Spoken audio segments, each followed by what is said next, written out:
The Vexari Dominion had ruled for 11,000 years. 11,000 years of conquest, expansion, and uncontested supremacy across 17 spiral arms of the galaxy. Their fleets numbered in the hundreds of thousands. Their worlds stretched across systems so numerous that even their most sophisticated quantum computers required decades to complete a full census. They had crushed the Metaline Collective, absorbed the Synaptic Confederation, and reduced the once proud Kethrani Empire to a footnote in galactic history. They had never known defeat. Supreme Commander Valox stood upon the observation deck of the Imperial Citadel, the administrative heart of the Dominion that floated in permanent orbit around Vexar Prime. His crimson scales caught the light of the dying star that served as their capital system's sun, each scale engineered to perfection through millennia of genetic manipulation. His 4 eyes surveyed the endless expanse of space before him, watching the constant stream of vessels that traveled to and from the planet below. "Another day of supremacy," he mused aloud, his translator membrane vibrating with satisfaction. "Another day of unchallenged rule." His adjutant, a younger Vexari named Krythos, stood at respectful attention behind him. "Indeed, Supreme Commander. The quarterly tribute shipments from the outer territories have exceeded projections by 13%. The Dominion grows stronger." "As it should, as it always has." Vilox turned from the viewport, his ceremonial armor catching the light in calculated patterns designed to inspire awe in subordinates. "What news from the exploratory corps?" Krythos hesitated for a moment, just a fraction of a second, but enough for Valox's trained eyes to notice. "Speak," Valox commanded. "The exploratory corps has identified a new species in the Orion Spur, Supreme Commander. They call themselves humans." Valox's mandibles clicked in amusement. Humans. Such a primitive sound. What classification have they been assigned? Category 7, Supreme Commander. Pre-stellar development. They appear confined to a single planet, utilizing primitive chemical propulsion systems. Initial assessments suggest they achieved powered flight merely 400 of their orbital cycles ago. 400 cycles? Valox laughed, a harsh, rasping sound that echoed through the observation deck. They are infants, barely out of their atmospheric cradles. Prepare a standard assimilation fleet. 50 vessels should be more than sufficient for a Category 7 species. We shall add their resources to the Dominion and be done with it. The order has already been given, Supreme Commander. Fleet Commander Thexus departed with the assimilation force 17 cycles ago. We expect confirmation of subjugation within the standard timeline. Valox nodded, already losing interest. Category 7 species were beneath his attention. They were curiosities at best, primitive life forms who would be cataloged, processed, and integrated into the Dominion's labor caste. He had more pressing matters to attend to. A minor rebellion in the Kethrani Protectorate required his attention, and there were always political machinations within the Council of Scales that demanded careful navigation. He dismissed the thought of humans from his mind entirely. He would come to regret that dismissal more than any other decision in his long and accomplished career. Part 1. First Contact. Fleet Commander Thexus had been a career officer for 3 centuries. He had participated in the subjugation of 6 species, commanded orbital bombardments of countless worlds, and earned every honor the Dominion could bestow upon a military commander. He approached the assignment to the Orion Spur with the casual confidence of a predator approaching wounded prey. His fleet of 50 warships emerged from faster-than-light transit at the edge of the star system the humans called Sol. The journey had taken them through 17 light-years of empty space, and his crews were eager for the quick victory that awaited them. "Tactical, give me a reading on the system," Thexis commanded from his throne aboard the flagship Inevitable Dominion. "Scanning now, Fleet Commander." The tactical officer's claws danced across the sensory interface. 8 major planets. Third planet appears to be the primary population center. I'm detecting unusual energy signatures. Unusual how? I'm detecting thousands of energy sources in orbit around the third planet. Additionally, there appear to be installations on the fourth planet and several moons throughout the system. There are also stations in the outer system, large stations. Vexis's scales shifted slightly, the Vexari equivalent of frowning. That doesn't match our intelligence. The humans were supposed to be confined to their homeworld, pre-stellar development, Category 7. The intelligence is 17 of our cycles old, Fleet Commander. However, even accounting for potential advancement, this level of development is anomalous. Anomalous, Thexis repeated. He didn't like that word. Anomalies complicated things, and he had built his career on straightforward victories. Hail them on standard frequencies. Perhaps they've simply developed faster than anticipated. It matters little. They are still primitives compared to the might of the Dominion. The communications officer sent the standard hail, a declaration of Dominion authority and a demand for immediate surrender. It was transmitted in every language the Dominion had ever encountered, along with mathematical sequences designed to establish basic communication with species they had never contacted before. The response came far faster than expected. "Fleet Commander, we're receiving a response. Audio and visual. They're speaking Vexari." Thexis's 4 eyes widened. Impossible! They have never encountered our species. How could they possibly? "Putting it through now, Fleet Commander." The main display flickered to life, and Thexis found himself staring at a creature unlike any he had seen before. It was bipedal, with smooth skin in a brown shade that reminded him of Kethrani hide. 2 eyes, set close together in a face dominated by a structure that appeared to be used for respiratory function. The creature wore a form-fitting uniform of deep blue, marked with insignia that Thexis didn't recognize. But what truly unsettled him was the creature's expression. It was not the look of a primitive facing superior technology for the first time.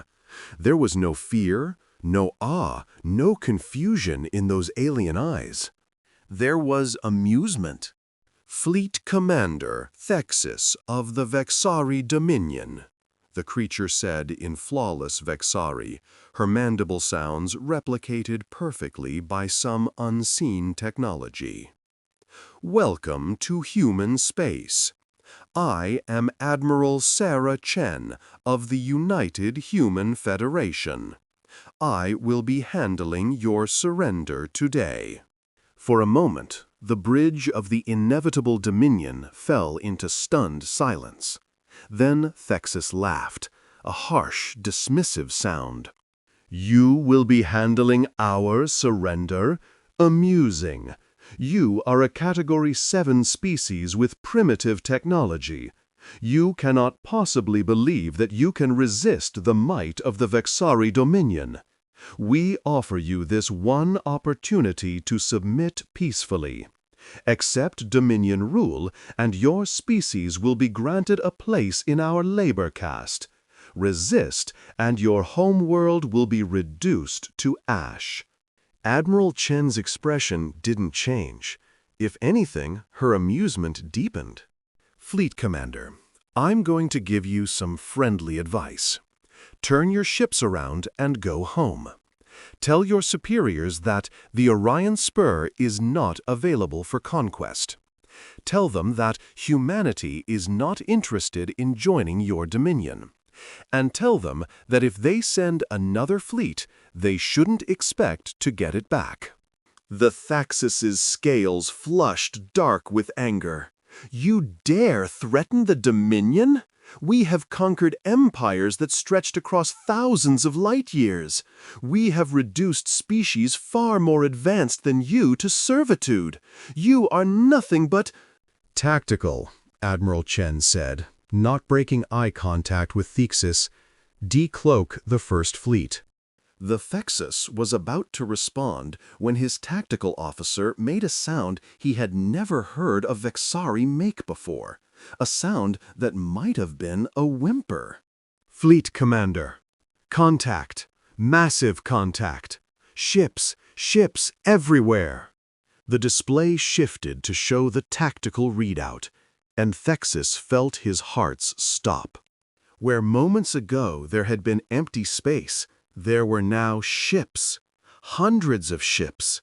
Ships far larger than anything in his fleet. Ships that had appeared from nowhere, as if space itself had given birth to them. And they were all aimed directly at his position. What is this? Thexus whispered. Admiral Chen's voice came through the communication channel, calm and measured. This is the First Fleet, Fleet Commander, one of 12 currently active in human space.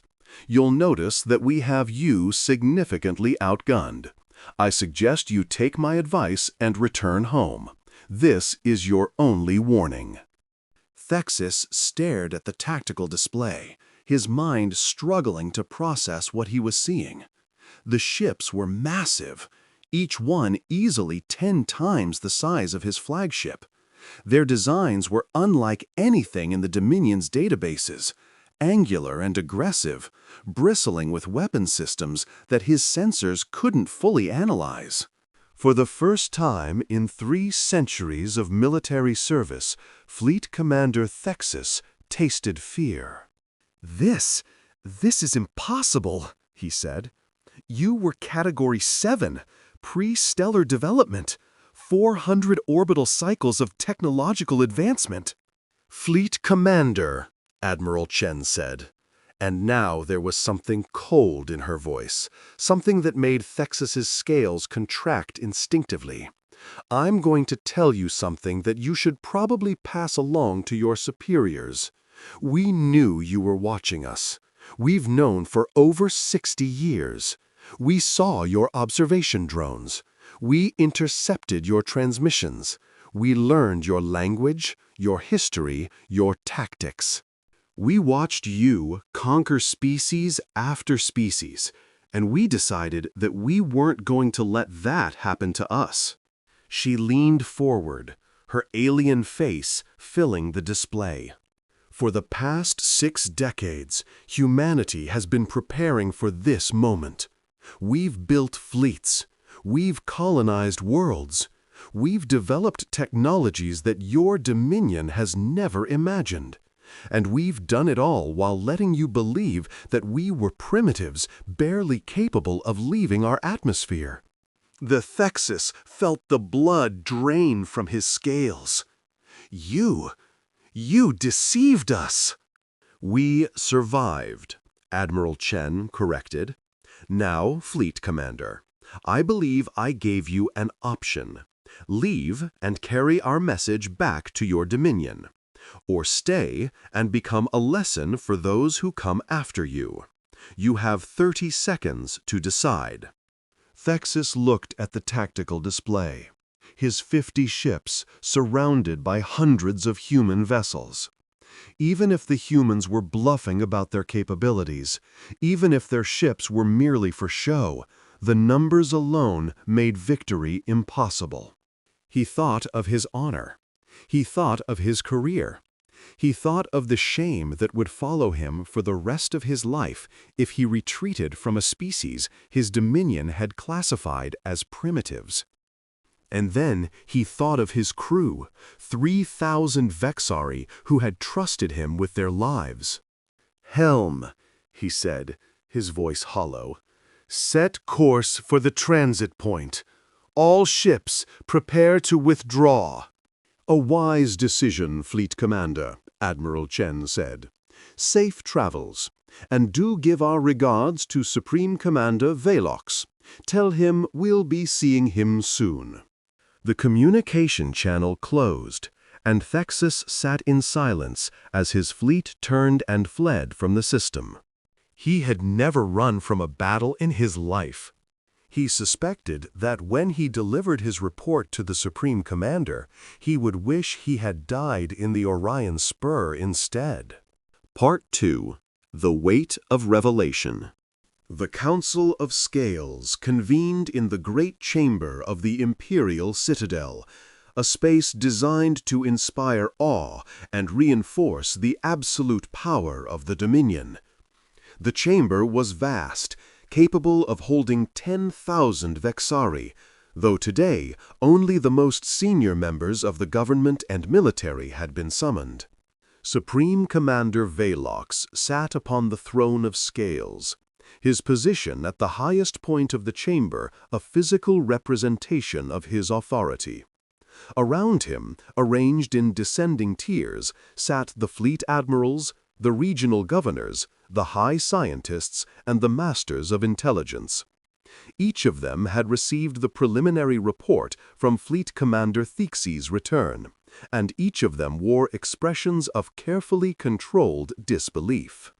"Bring him in," Velox commanded. The great doors at the far end of the chamber opened, and Fleet Commander Thexus entered. He had been stripped of his ceremonial armor, dressed instead in the simple garb of a disgraced officer. His scales, once a vibrant crimson, had faded to a sickly orange, the physical manifestation of Vexari's shame. He walked the length of the chamber alone, the eyes of the Dominion's most powerful individuals fixed upon him. When he reached the base of the throne, he prostrated himself completely, pressing his face to the cold stone floor. "Rise," Velox said, "and explain to this council how you managed to fail against a species we classified as barely capable of orbital flight." Thexus rose slowly, his 4 eyes meeting the Supreme Commander's. "Supreme Commander, honored council members, I understand that my report seems impossible. I understand that my actions appear to be those of a coward. But I must ask that you hear my testimony in full before passing judgment. Speak, then. Convince us that you are not simply a failure who fabricated an absurd story to excuse his incompetence." Vexus took a deep breath. "When we arrived in the human system, we expected to find a primitive species confined to their homeworld. Instead, we found a civilization that had colonized multiple planets and moons within their system. They had installations throughout their space, stations in their outer system, and thousands of vessels in orbit around their homeworld." Murmurs rippled through the chamber. High Scientist Velox, the eldest of the Dominion's research caste, raised a claw. "This contradicts all our intelligence. We have been monitoring this species for 2 of their generations. At no point did we observe anything beyond basic chemical rockets and primitive orbital stations."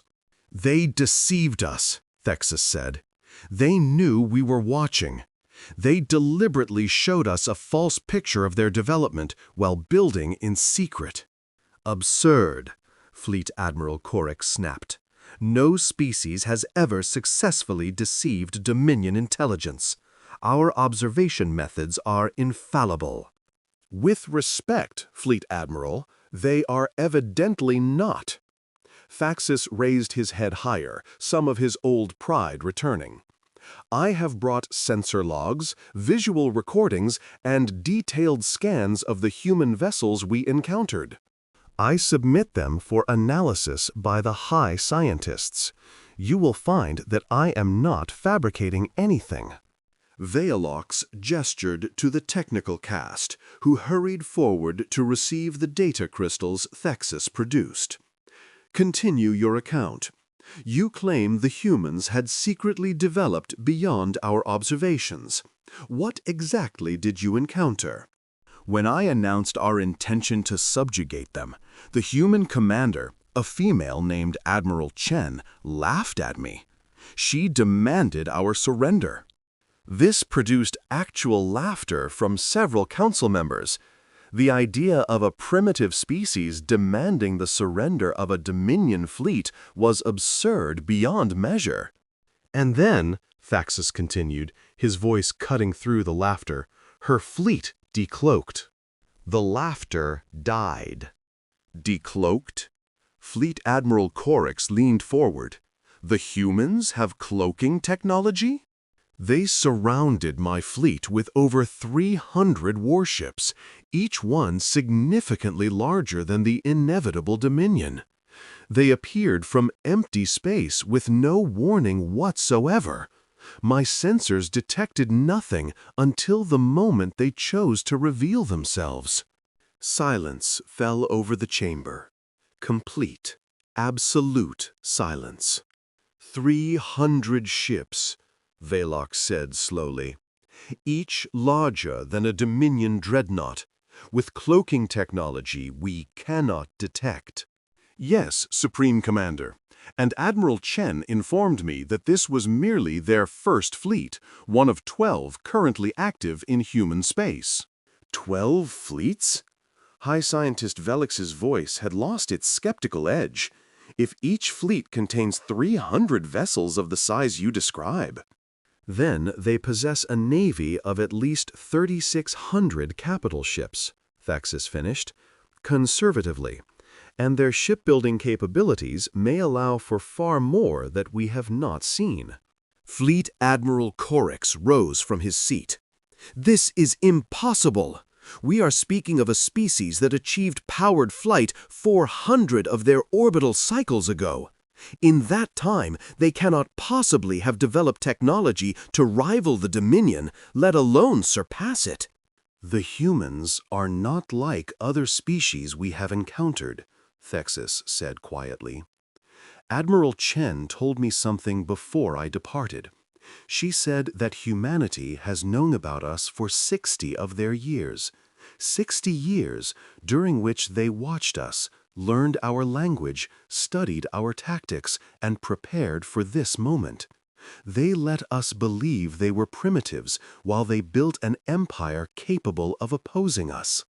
The implications of this settled over the council like a funeral shroud. If this is true, Velox said slowly, then we face a threat unlike any in our history. A species that has been planning for war with the Dominion for generations. A species that has deliberately hidden its true capabilities.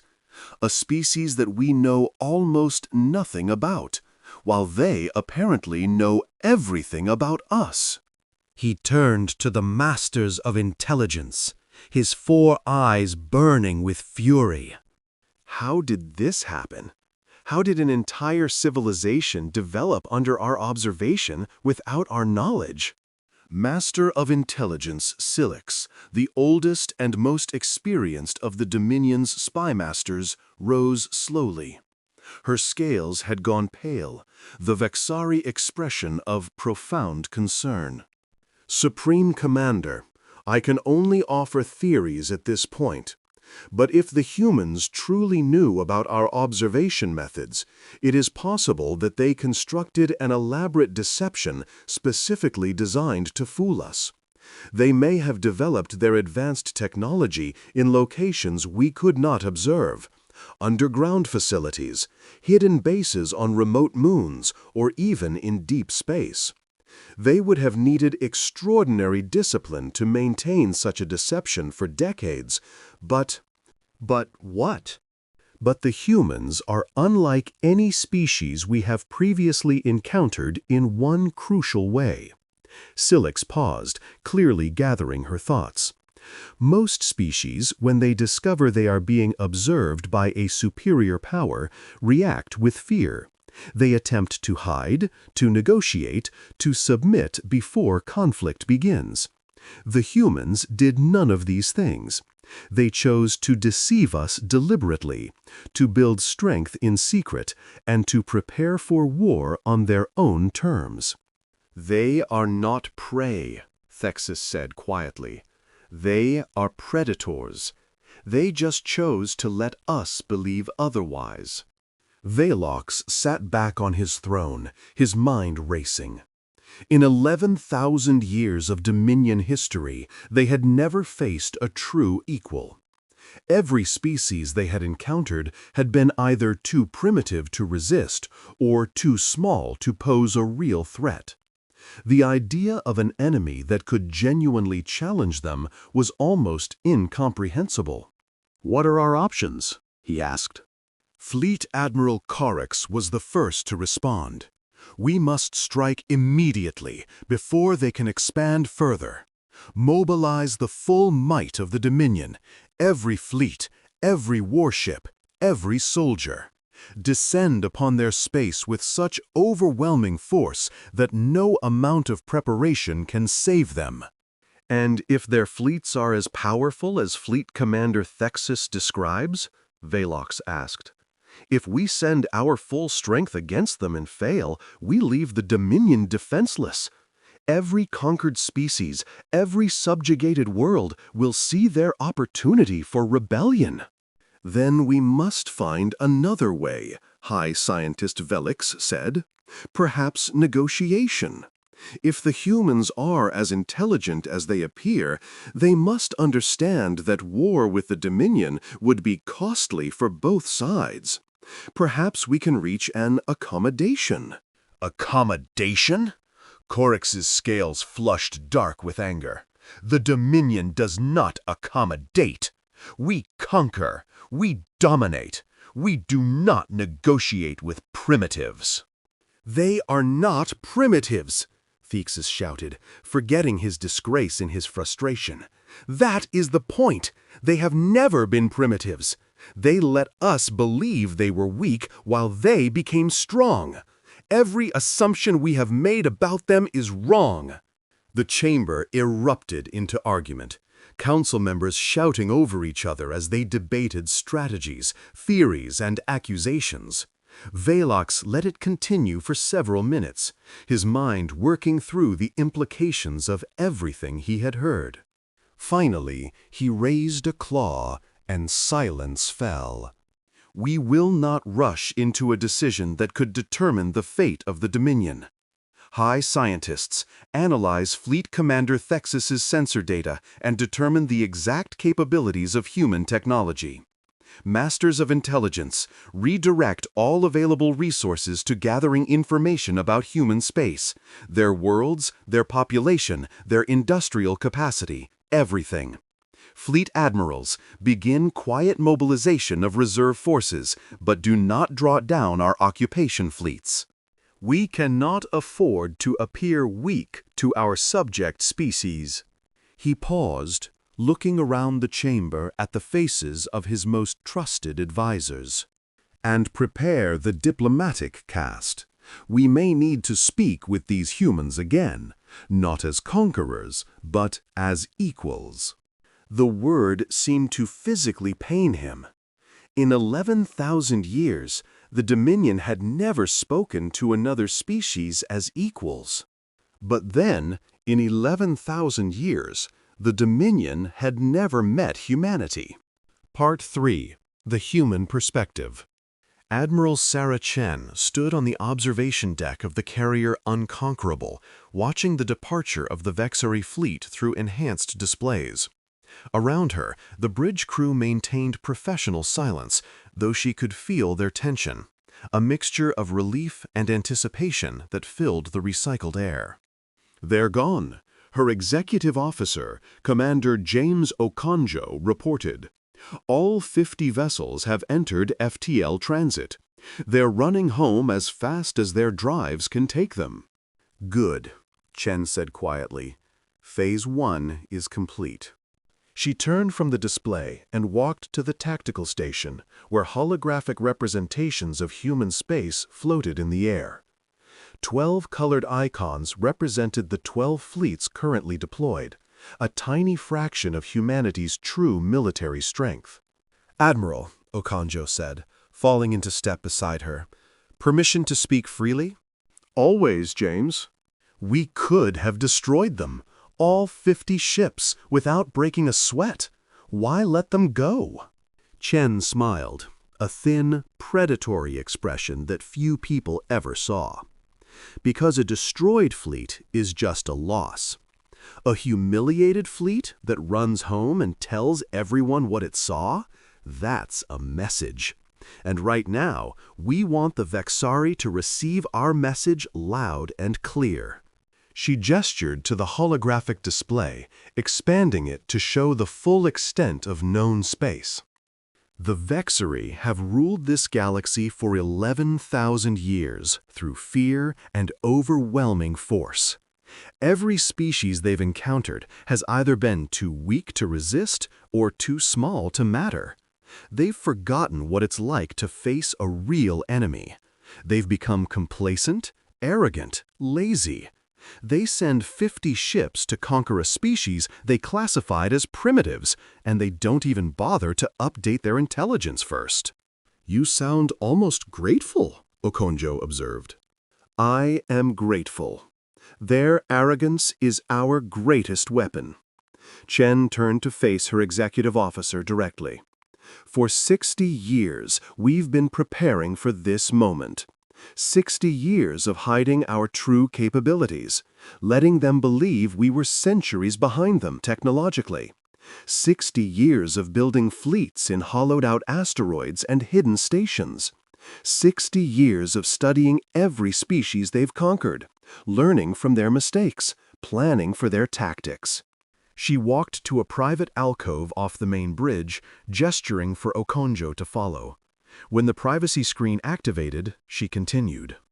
"My grandmother was part of the first generation to know about the Vexari. She was an intelligence analyst who decoded their observation drone transmissions back in 2089. When she realized what we were facing, an empire that had conquered thousands of species across the galaxy, she had a choice.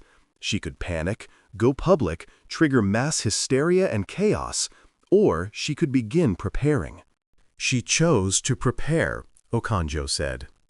"She chose to prepare, and so did everyone who came after her.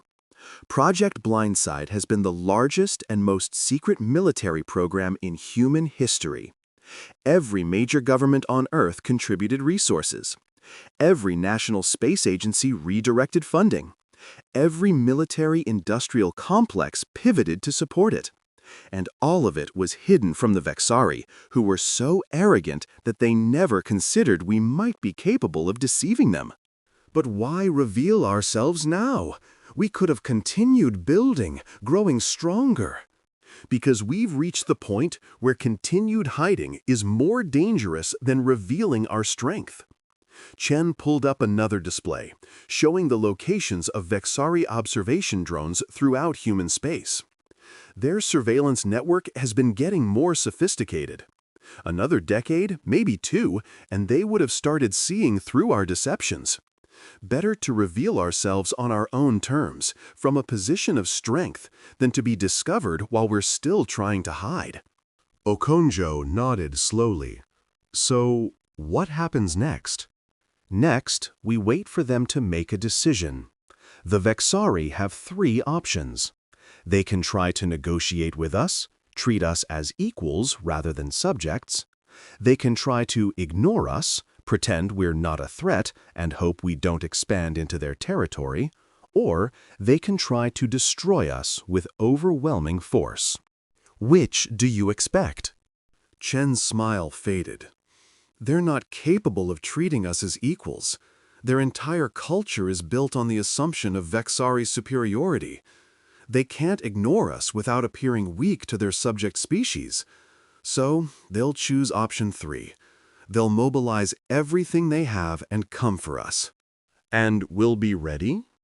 "We've been ready for 60 years, James.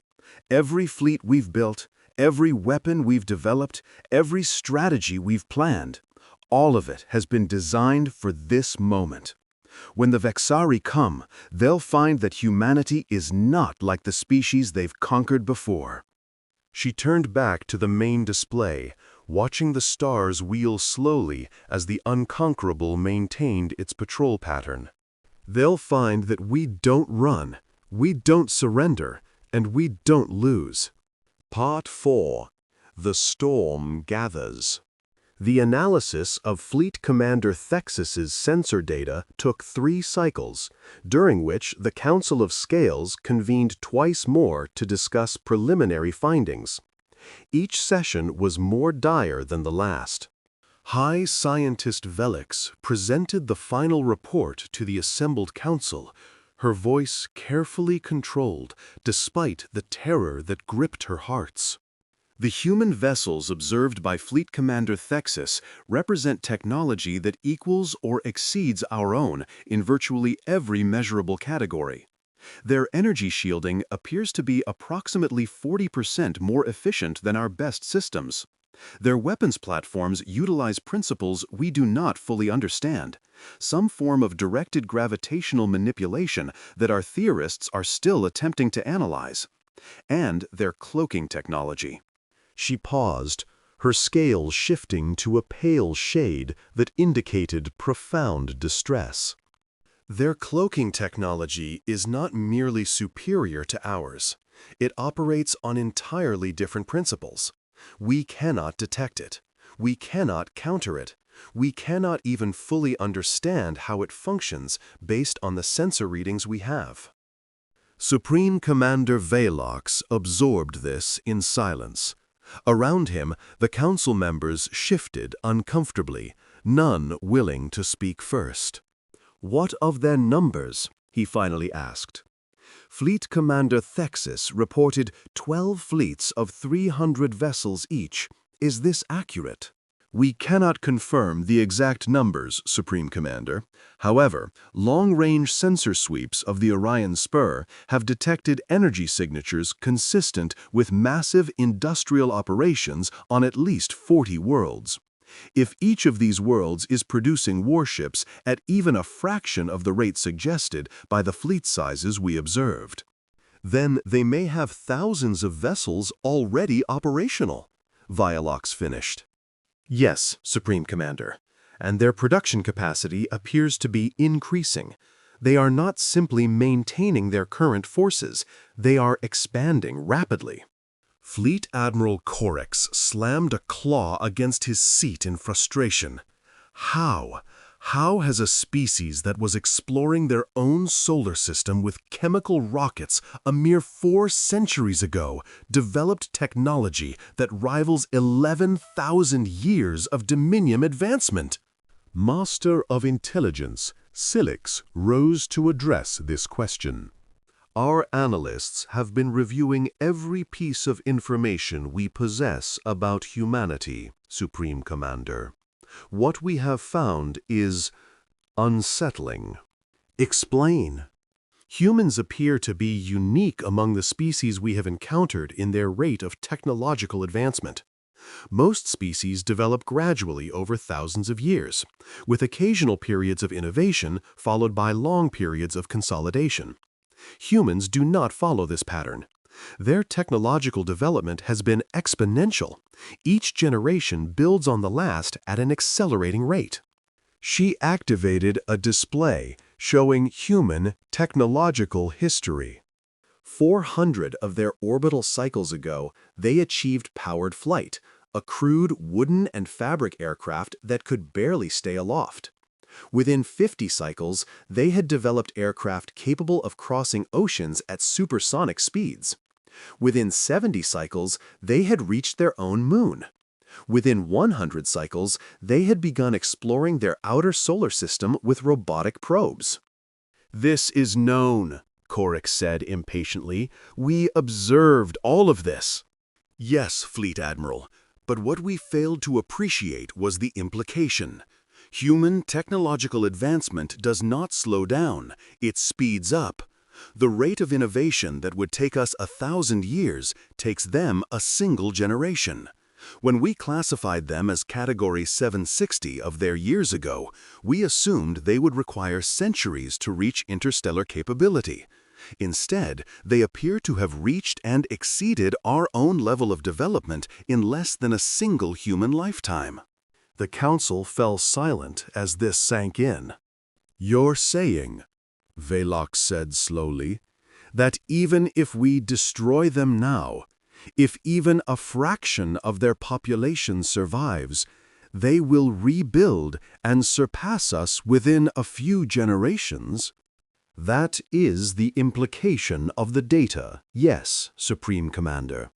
Humans do not simply adapt, they evolve technologically at a rate we have never observed in any other species. Our normal strategy of conquest and assimilation assumes that subject species can be controlled through superior technology. With humans, this may not be possible. Given time, they will always catch up, and then they will surpass." Supreme Commander Velox sat in silence for a long moment, processing everything he had heard. Around him, the council members waited, none daring to speak. "Then our choice is clear," he finally said. "We cannot negotiate with them. They will use any piece to continue growing stronger. We cannot ignore them.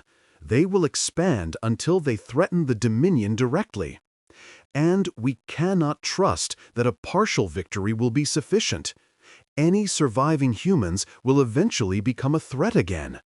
He rose from the throne of scales, his full height of 3 meters casting a shadow across the chamber. "We must destroy them utterly. Every world, every ship, every single human must be eliminated before they can spread further. This is not a war of conquest, it is a war of extinction." Fleet Admiral Corix rose as well, his scales flushing with anticipated glory. "Supreme Commander, I volunteer to lead the extermination fleet personally. Give me command of the Grand Armada, and I will scour human space clean of their infection." "The Grand Armada?" Velox repeated. "All of it?" "All of it, Supreme Commander. 30,000 warships, the full might of the Dominion. There is no force in the galaxy that can stand against such power. Whatever fleets the humans have built, they cannot match the Armada. We will descend upon their worlds with overwhelming force and exterminate them before they can respond." Velox considered this. The Grand Armada had not been fully mobilized in over 2,000 years, not since the final conquest of the Kathrani Empire. Assembling it would take months and would leave the Dominion's territorial holdings lightly defended. If word of this spread to their subject species, there could be unrest. But the alternative was worse.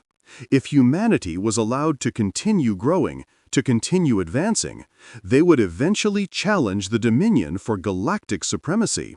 Better to accept short-term risk for long-term survival. "Very well, Fleet Admiral.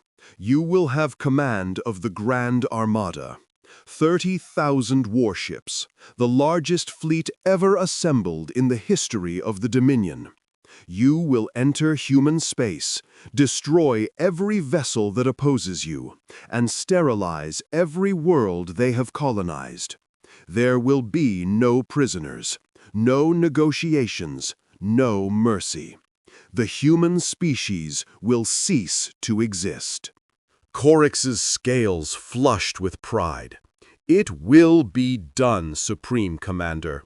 By my honor and the glory of the Dominion, I swear that the human infection will be purged from the galaxy."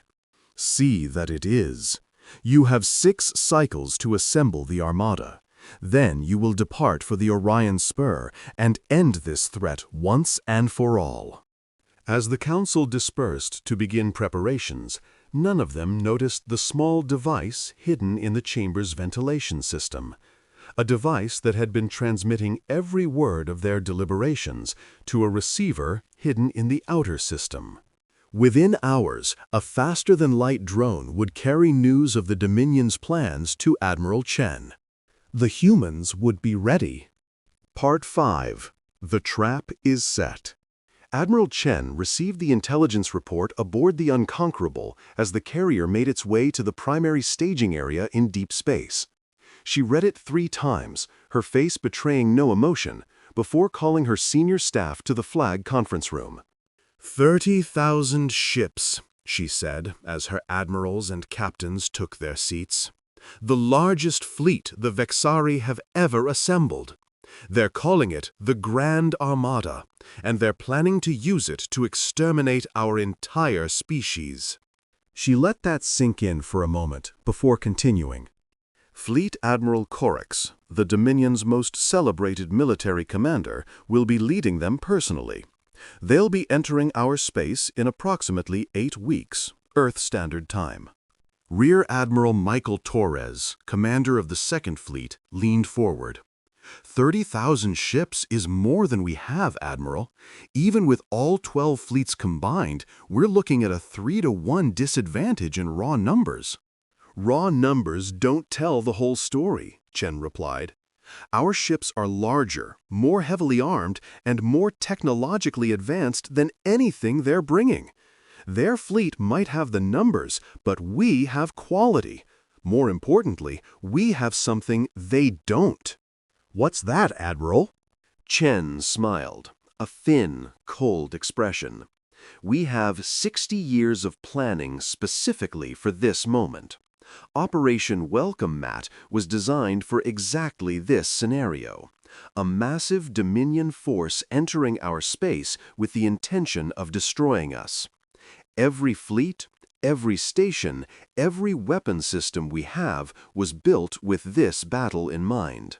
She activated the holographic display, showing a star map of human space. The Vexari will enter our territory through one of 3 possible approach vectors. We've established monitoring stations along each approach, and we'll know exactly which route they're taking the moment they begin their transit. Once we know their approach, we'll position our fleets accordingly. Where do you intend to meet them? Vice Admiral Yuki Tanaka, commander of the 7th Fleet, asked. Here. Chen highlighted a system on the edge of human space, the Thermopylae system. It's strategically positioned to intercept any approach from Dominion territory, and the local stellar geography gives us significant advantages. Thermopylae, Torres said with a grim smile. That's a hell of a name, Admiral. It seemed appropriate. Like the original Thermopylae, this will be a defensive battle against overwhelming odds. Unlike the original, however, we intend to win.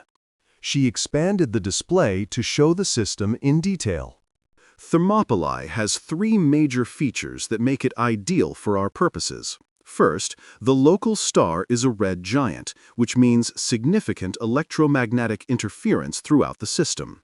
Their sensors will be degraded, while ours are specifically calibrated for these conditions. Second, the system is heavily mined, not with conventional weapons, but with quantum singularity devices that can destabilize FTL transit points. When the Armada arrives, they'll find themselves scattered across the system rather than arriving in formation. Third, she paused, her smile widening. Third, the Thermopylae system is where we've been staging the rest of our fleet. Not just the 12 fleets they know about, the fleets we've kept hidden even deeper than those. A murmur ran through the assembled officers. Admiral, Torres said carefully, how many ships are we actually talking about? The Vexari believe we have approximately 3,600 vessels. The actual number is closer to 12,000, and that's just the capital ships. It doesn't count our support vessels, our fighter wings, our missile platforms, or the defensive installations we've constructed throughout the system. Tanaka's eyes widened. 12,000 capital ships? How is that possible? The production figures we reported were deliberately understated. We've been building ships and facilities the Vexari never knew about. Deep space construction yards, automated factories on rogue planets, orbital facilities around brown dwarfs that don't show up on standard surveys. For 60 years, we've been building in secret, hiding our true strength even from most of our own people. She looked around the room at her officers' stunned faces. The Dominion thinks they're sending 30,000 ships to exterminate a minor threat. They think we have maybe 4,000 vessels, half of what we actually showed them. They think they'll sweep through our space and destroy us in a matter of weeks. Her smile became something predatory, something primal. They're about to find out how wrong they are. Part 6. The Battle of Thermopylae. The Grand Armada of the Vexari Dominion transited into the Thermopylae system exactly on schedule, 8 weeks after Fleet Admiral Corex had been given command. 30,000 warships emerged from faster-than-light transit, the largest military force ever assembled in the history of the galaxy. And immediately, everything went wrong. The quantum singularity mines that humanity had seeded throughout the system's transit points activated the moment the first Vexari ship entered normal space. Instead of arriving in the precise formation Corex had planned, the Armada was scattered across millions of kilometers, individual squadrons and battle groups separated from each other by vast distances. "Report!" Corex roared from the command throne of his flagship, the Eternal Dominance. "What happened?" "Unknown interference with our transit fleet, Admiral. The fleet is scattered across the system. We're receiving emergency signals from dozens of squadrons." "Get them reorganized. All ships, form on the flagship. We will—" "Contact. Massive contact. Ships everywhere." Corex turned to the tactical display, and for a moment his hearts stopped. The holographic representation of the system showed his scattered fleet surrounded by a sea of red icons, each one representing an enemy vessel. They were everywhere, emerging from behind planets, rising from asteroid fields, decloaking from empty space. Thousands of ships, each one as large or larger than the vessel's fleet commander Thexus had described. And they were already firing it. The first salvos struck before the Vexari could even raise their shields. Beams of concentrated gravitational force ripped through hull plating like paper. Missiles carrying quantum warheads detonated against engine sections. Fighter wings swarmed out from human carriers, overwhelming point defense systems with sheer numbers. "All ships, return fire," Corex commanded, but even as he spoke, he could see the disaster unfolding. His fleet was scattered, disorganized, unable to coordinate. The humans had positioned themselves perfectly, each battle group targeting isolated Vexari squadrons with overwhelming local superiority. "Fleet Admiral, we're losing ships. The Victorious Claw is gone. The Inevitable Supremacy is reporting critical damage. I can see." Corex slammed his claw against his command throne. "All ships, fall back to Rally Point Gamma. We must regroup." But Rally Point Gamma was already being overrun. Human destroyers had swept through the coordinates before the Vexari could even begin to assemble, killing any ships that attempted to gather there. Every contingency Corex had planned was being countered. Every tactic he had prepared was being anticipated. "They knew," he whispered, watching as another dozen icons vanished from his display. "They knew exactly what we were going to do." The truth was even worse than he imagined. Human intelligence had not only intercepted the Council's deliberations, but had also obtained complete access to Dominion military protocols and tactical doctrines. 60 years of observation had given them complete knowledge of how the Vexari fought, how they organized, how they responded to specific situations. Every move Corex made had been anticipated months in advance. "Fleet Admiral!" His communications officer's voice was panicked. "We're receiving a transmission from the human commander." "Put it through," Corex said, his voice hollow. Admiral Chen's face appeared on the display, calm and composed despite the chaos of battle around her. "Fleet Admiral Corex, I presume. I wanted to speak with you personally before this goes any further." "Speak, then. Gloat over your victory while you can." "I'm not gloating, Fleet Admiral. I'm offering you a choice.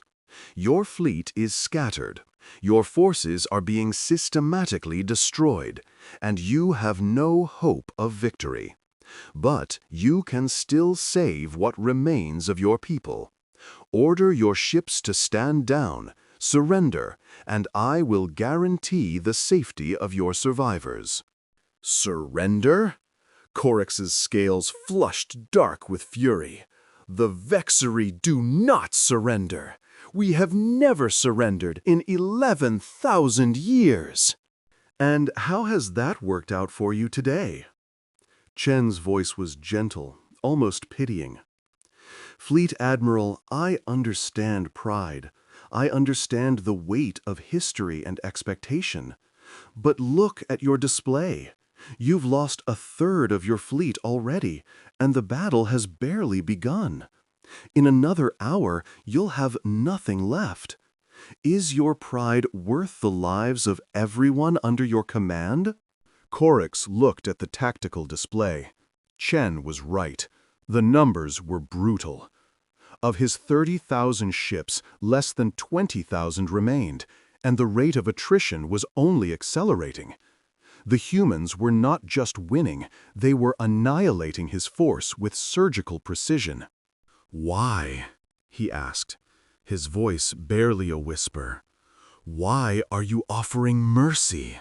We came here to exterminate your species. We would have given you no quarter." "Because we're not you," Chen said simply.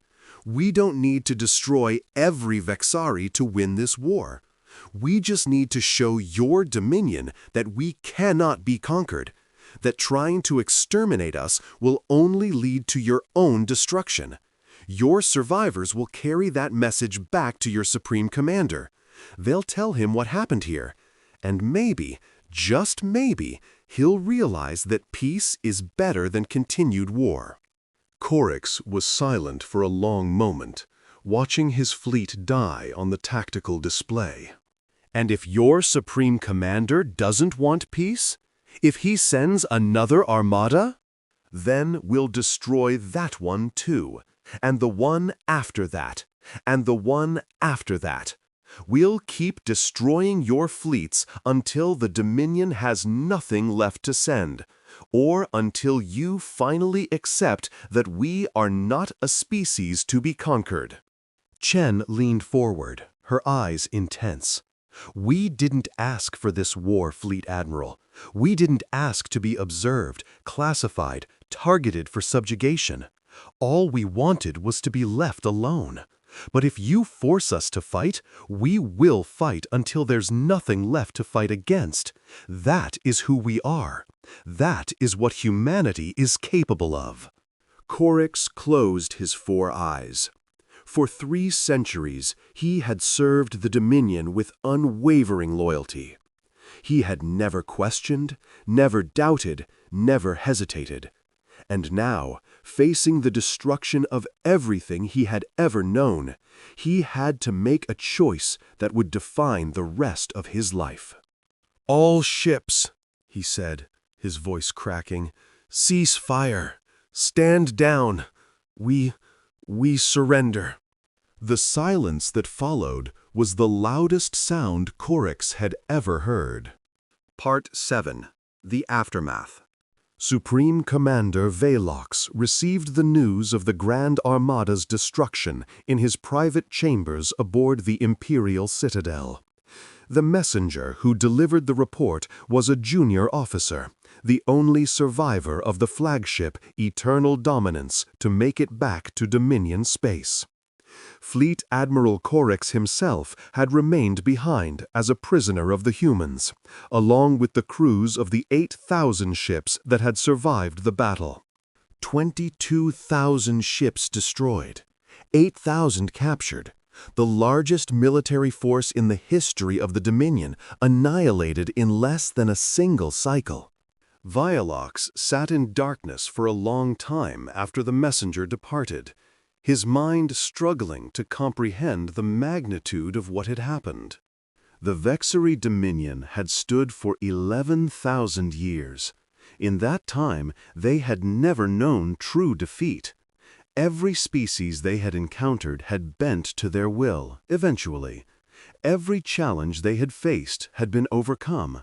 They had built an empire that spanned the galaxy, and they had believed, truly believed, that nothing could ever threaten their supremacy.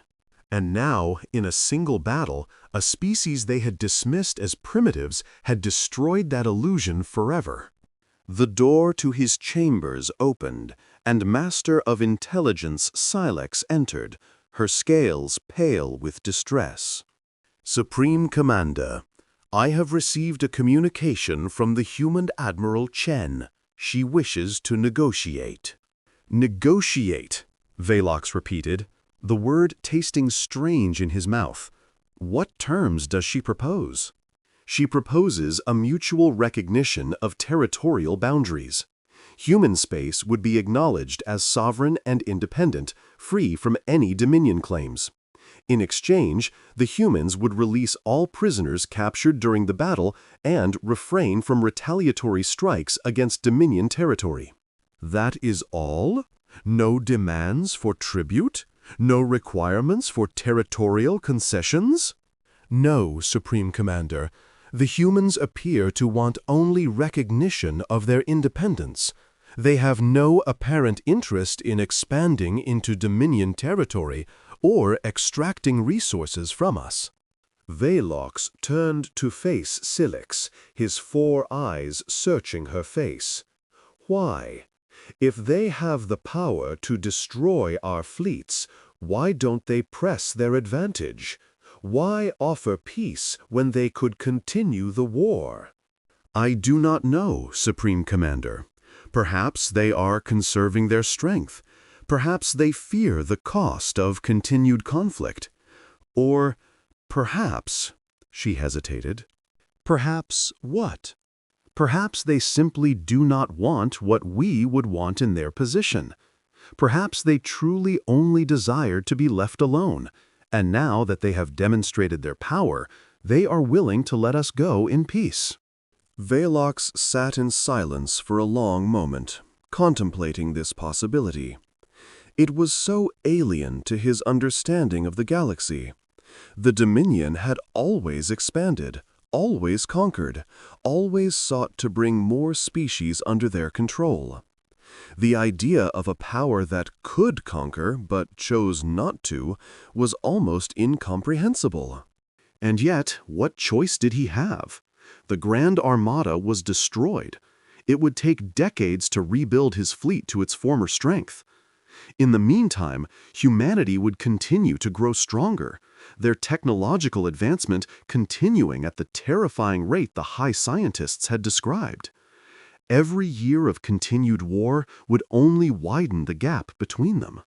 "Inform Admiral Chen that we accept her terms," Velox said finally. "The Vexari Dominion recognizes human space as sovereign territory. We will cease all hostile operations and withdraw all observation assets." Silex bowed. "It will be done, Supreme Commander. There is one other matter." "Speak." "The subject species within the Dominion have learned of the battle.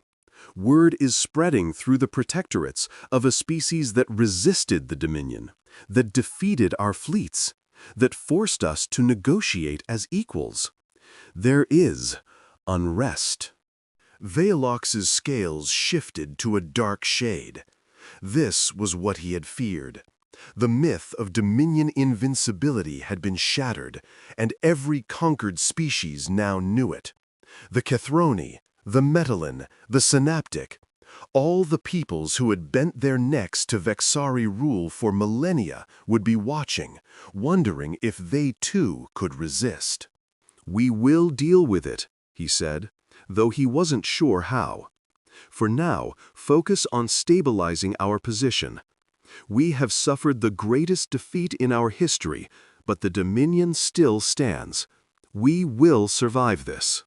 But even as he spoke the words, he wasn't sure he believed them.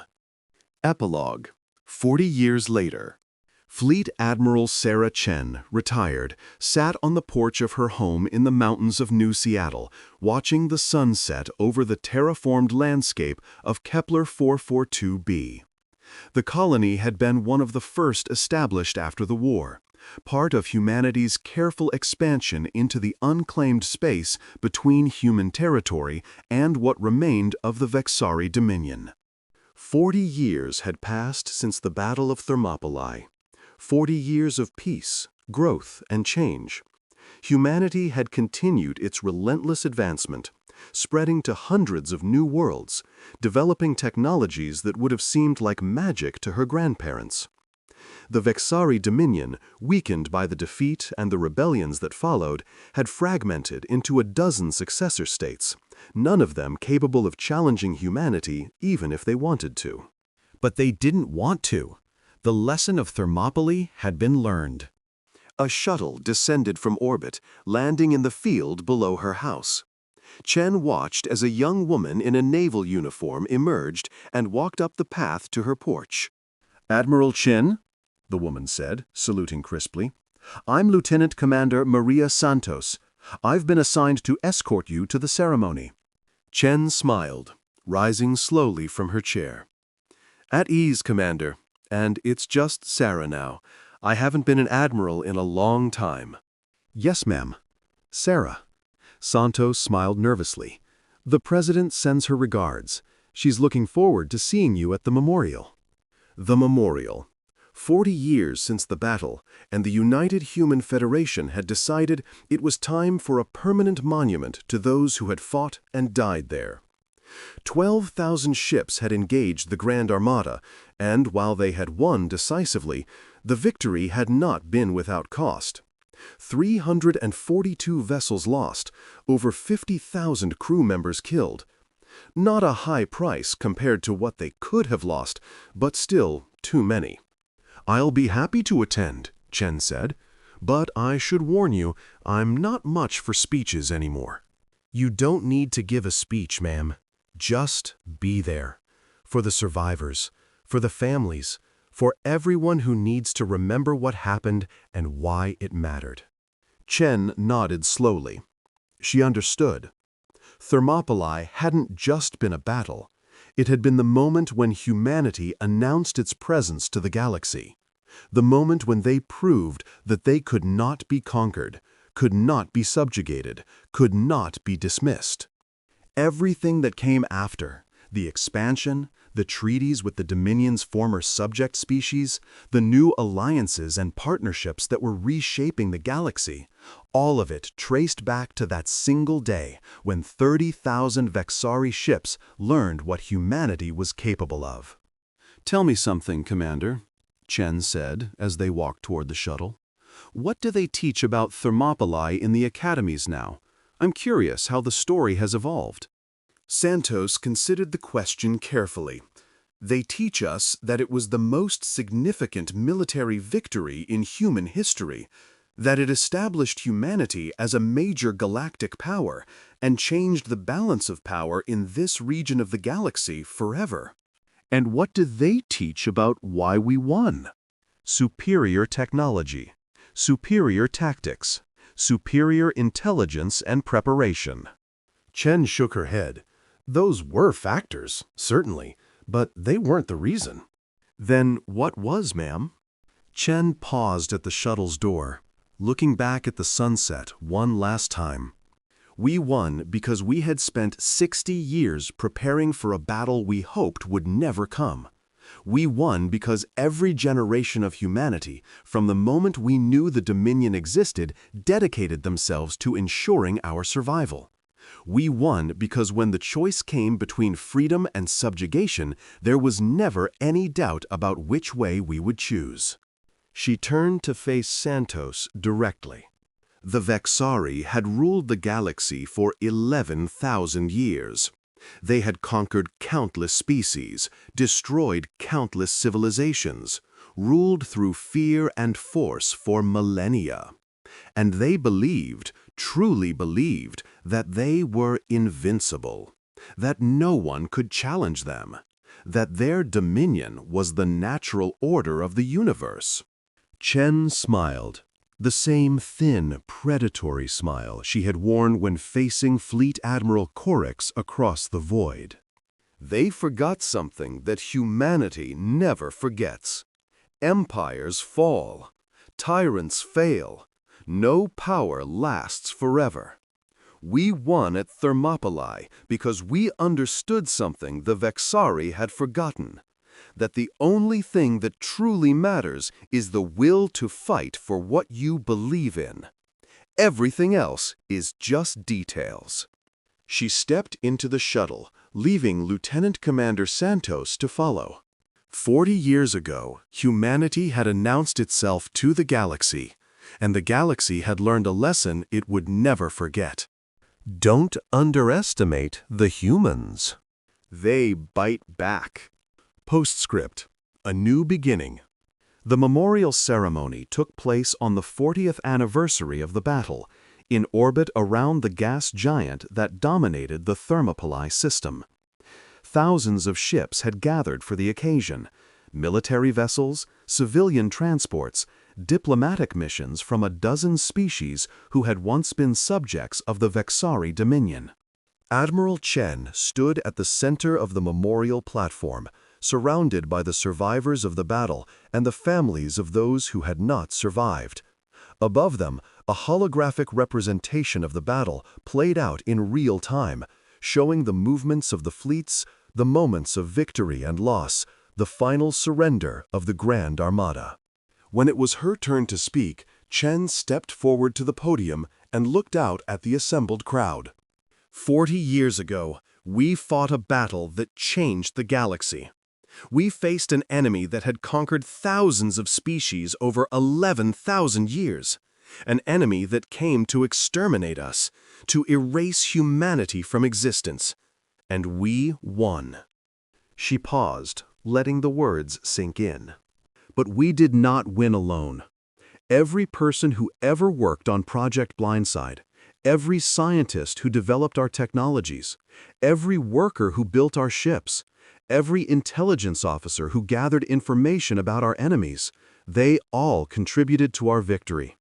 And before them, the generations who laid the groundwork, who kept our secret, who prepared us for a battle they knew they might never live to see. She looked at the families of the fallen. And we did not win without cost. 342 ships, 53,412 crew members, mothers, fathers, sons, daughters, siblings, friends. They gave their lives so that humanity could survive, so that we could stand here today, free and independent, masters of our own destiny. Chen straightened her shoulders. I have been asked many times what I think the significance of Thermopylae was, and I always give the same answer. Thermopylae was not just a battle, it was a message to every species in the galaxy that humanity cannot be conquered, cannot be subjugated, cannot be destroyed. She smiled, the same fierce smile she had worn 40 years ago. We are humanity. We adapt, we overcome, we survive. And if anyone ever forgets that lesson— She gestured to the holographic display, where the Grand Armada was still being destroyed, over and over, for all eternity. We're always happy to teach it again. The crowd erupted in applause, the sound carrying through the void. a testament to the indomitable spirit of a species that had looked into the face of extinction and refused to blink. In the darkness of space, the stars continued their ancient dance, and among them, humanity continued its own dance, expanding, growing, reaching for ever greater heights. The Vexari Dominion had thought them primitives, barely worth noticing. They had learned their mistake at Thermopylae. And the galaxy would never make that mistake again.